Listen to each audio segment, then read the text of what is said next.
Web to accept a number in Java and check whether it is Armstrong number और not. ठीक है, तो Armstrong number क्या होता है, देखो यहाँ पे हम लोग एक एग्जांपल ले लेते हैं। सपोज 153 हमने इनपुट लिया है। ठीक है, तो पहले क्या करना होगा, इस नंबर पर जितना भी डिजिट्स है, नंबर ऑफ डिजिट्स, वो हम लोगों को पहले निकालना पड़ेगा। मतलब यहाँ पे देखो 153 3 डिजिट्स है यहाँ पे, मतलब नंबर ऑफ डिजिट्स इज 3। अब क्या करना होगा, देखो इसके बाद जितना सारा डिजिट्स यहाँ पे है, मतलब 1 5 और 3, 1 इसके पावर में ये देना पड़ेगा। मतलब यहाँ पे नंबर ऑफ डिजिट्स 3 आया, इसका मतलब 1 क्यूब प्लस 5, इसका भी पावर कैलकुलेट करना होगा, प्लस 3 क्यूब हो गया। मतलब जितना भी नंबर ऑफ डिजिट्स यहाँ पे आएगा, एक एक डिजिट के ऊपर उसको पावर में डाल के कैलकुलेट करना होगा उसका पूरा सम। ठीक है, तो सम कैलकुलेट करने के बाद 1 का क्यूब कितना आएगा, 1 5 क्यूब 125, 3 क्यूब 27। तो आप तक देखोगे कि ये ऐड करने के बाद 153 ही आ रहा है। ठीक है, तो अगर ये सम करके जो नंबर निकला है और जो नंबर हम लोगों ने इनपुट लिए थे, ये दोनों नंबर अगर सेम हुआ तो वही है आर्मस्ट्रॉन्ग नंबर। तो इसको यहाँ पे कैसे करेंगे, देखो पहले क्या करना होगा, फर्स्ट काम ये है कि एक नंबर को इनपुट लेने के बाद उसका डिजिट्स, नंबर ऑफ डिजिट्स जो है उसको पहले कैलकुलेट करना पड़ेगा। तो import java dot util dot start plus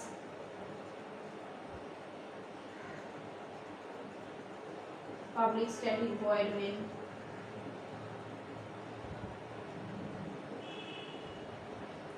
scanner sc equal to new scanner system loading। अच्छा, अब क्या करना होगा, देखो पहले यहाँ पे जितना भी वेरिएबल्स चाहिए वो पहले यहाँ पे डिक्लेयर करना होगा। तो एक नंबर जो इनपुट होगा उसके लिए एक वेरिएबल मैं यहाँ पे डिक्लेयर कर रही हूँ, और जितना भी वेरिएबल्स चाहिए वो यहाँ पे लेना होगा। सम करने के लिए s इक्वल टू 0 लगेगा, काउंट करने के लिए c इक्वल टू 0, और हाँ एक इस नंबर को दूसरे वेरिएबल में स्टोर करने के लिए एक और वेरिएबल हम लोग को चाहिए, तो मैं x यहाँ पे ले लेती हूँ। अच्छा, तो हो गया। अब यहाँ पे पहले नंबर इनपुट लेना पड़ेगा, system dot out dot print L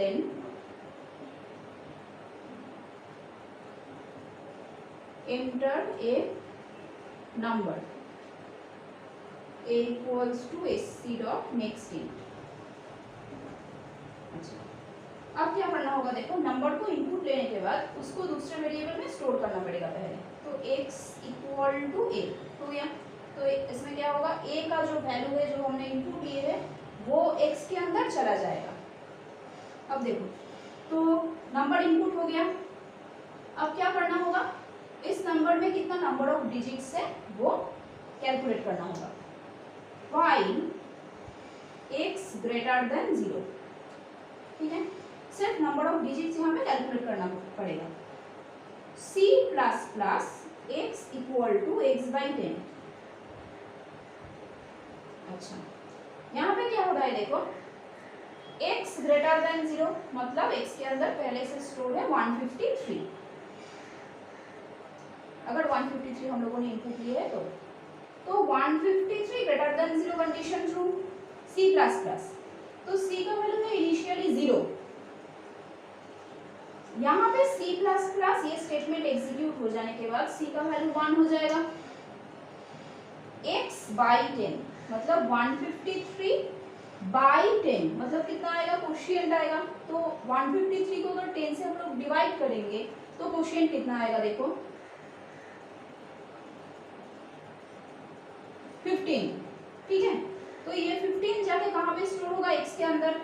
फिर से लूप चेक करने के लिए यहाँ पे कंडीशन चेक करने चला जाएगा। तो x greater than 0, 15 greater than 0 condition true.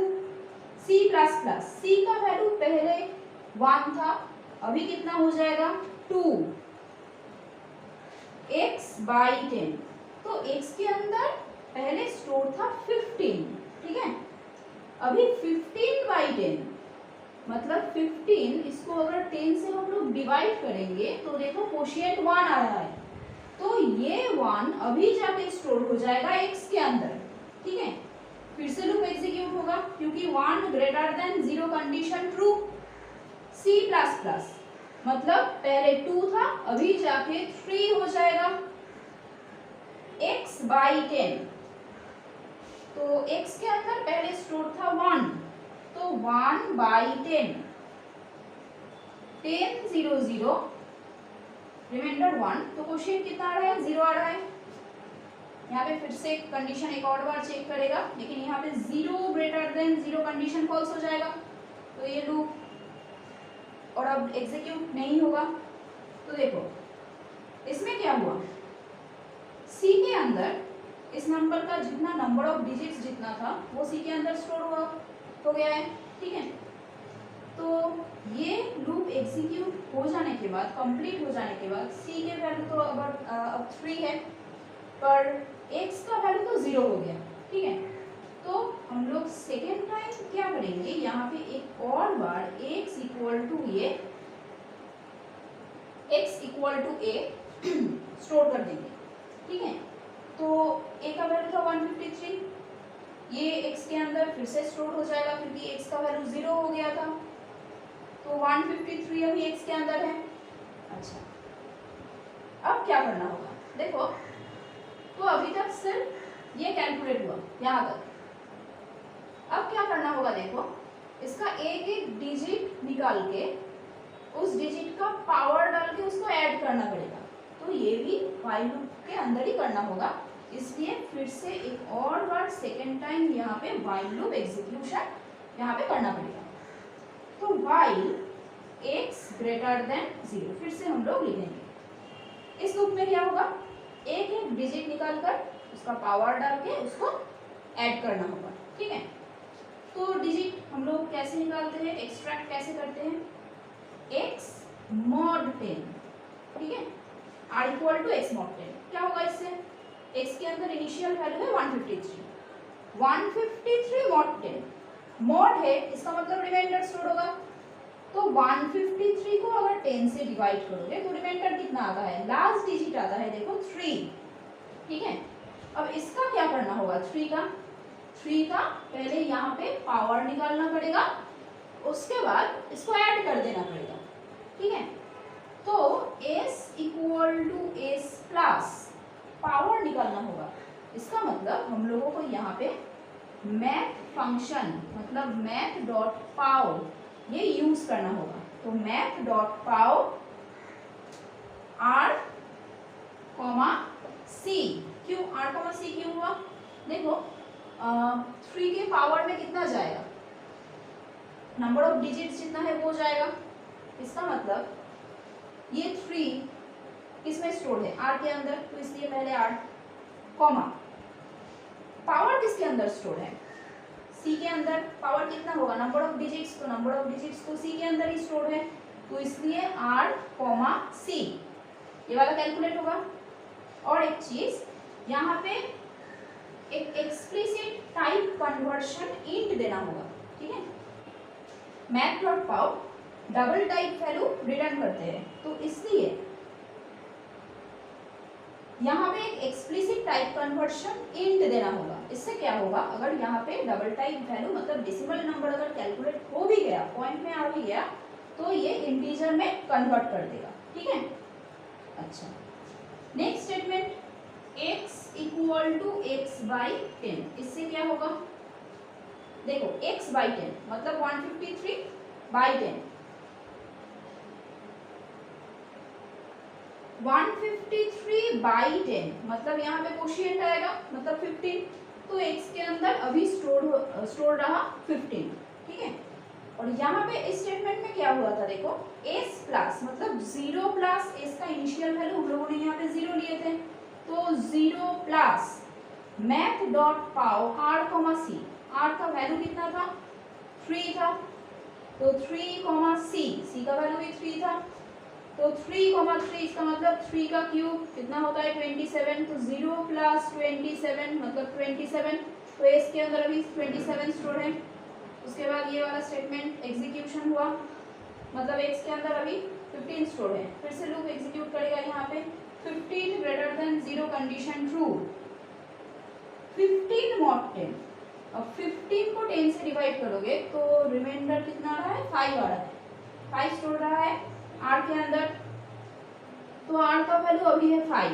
देखो s प्लस मतलब 27 plus math dot pow r comma सी, r मतलब 5 कॉमा c का वैल्यू है 3 मतलब 5 क्यूब, तो 27 प्लस 5 क्यूब होता है 125, यहाँ पे 152 आएगा, तो ये 152 स्टोर होगा s के अंदर।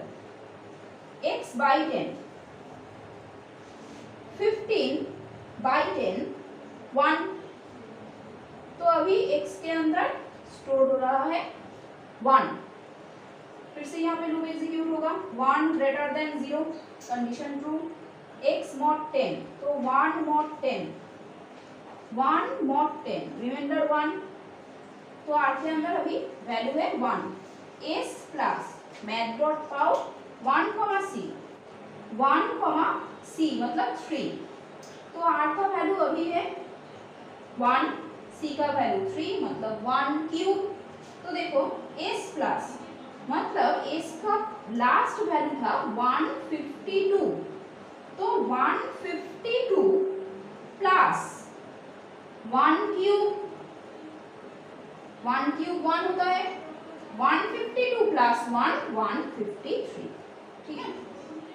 तो अभी s के अंदर स्टोर रहा है 153। अब देखो x बाई 10, तो 1 बाई 10 0 आएगा और ये 0 स्टोर हो जाएगा x के अंदर, ठीक है। फिर से यहाँ पे कंडीशन चेक हो रहा है, अब देखो 0 x का वैल्यू अभी स्टोर है 0, तो 0 ग्रेटर देन 0 यहाँ पे कंडीशन फॉल्स हो जाएगा, तो ये एग्जीक्यूशन नहीं होगा। अब क्या होगा देखो, तो हम लोगों ने ये पूरा एडिशन करना कंप्लीट कर लिए, ठीक है। सम हो गया डिजिट्स का क्यूब, मतलब पावर डाल के उसका सम निकाल लिया हमने। अब क्या करना होगा देखो, हम लोगों को ये चेक करने के लिए बोला है कि ये नंबर जो इनपुट लिए गए हमने वो आर्मस्ट्रॉन्ग है कि नहीं। तो आर्मस्ट्रॉन्ग कैसे हम लोग चेक करेंगे, जो नंबर इनपुट लिए है और सम करने के बाद जो नंबर आया, अगर ये दोनों नंबर सेम हुआ तभी ये आर्मस्ट्रॉन्ग नंबर है, नहीं तो नहीं होगा। तो इसका चेकिंग हम लोग कैसे देंगे,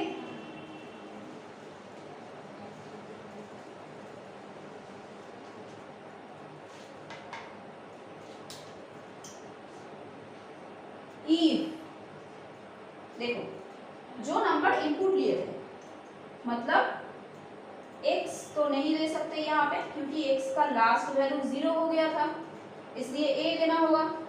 इफ a इक्वल टू, अच्छा, और अब सम करने के बाद जो नंबर आया वो किसके अंदर स्टोर है, s के अंदर, ठीक है। तो if a equal to s, अगर ये दोनों नंबर जो हम लोगों ने इनपुट लिए थे और सम करने के बाद जो नंबर आया दोनों अगर सेम हुआ तो ये आर्मस्ट्रॉन्ग नंबर है। तो इसलिए हम लोग यहाँ पे प्रिंट कर देंगे system dot out dot print या println आर्मस्ट्रॉन्ग नंबर, एल्स अगर दोनों नंबर सेम नहीं हुआ तो नॉट आर्मस्ट्रॉन्ग।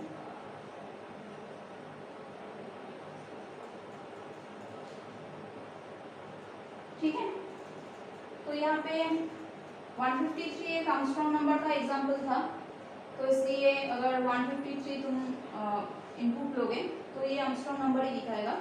कोई दूसरा नंबर अगर इनपुट लोगे जैसे कि सपोज 27, ठीक है, तो 27 मान लो ये नंबर 27 है, तो यहाँ पे क्या कैलकुलेट होगा देखो, यहाँ पे सिर्फ नंबर ऑफ डिजिट्स कैलकुलेट होगा, मतलब 27 का नंबर ऑफ डिजिट्स है 2, तो सी के अंदर 2 रहेगा।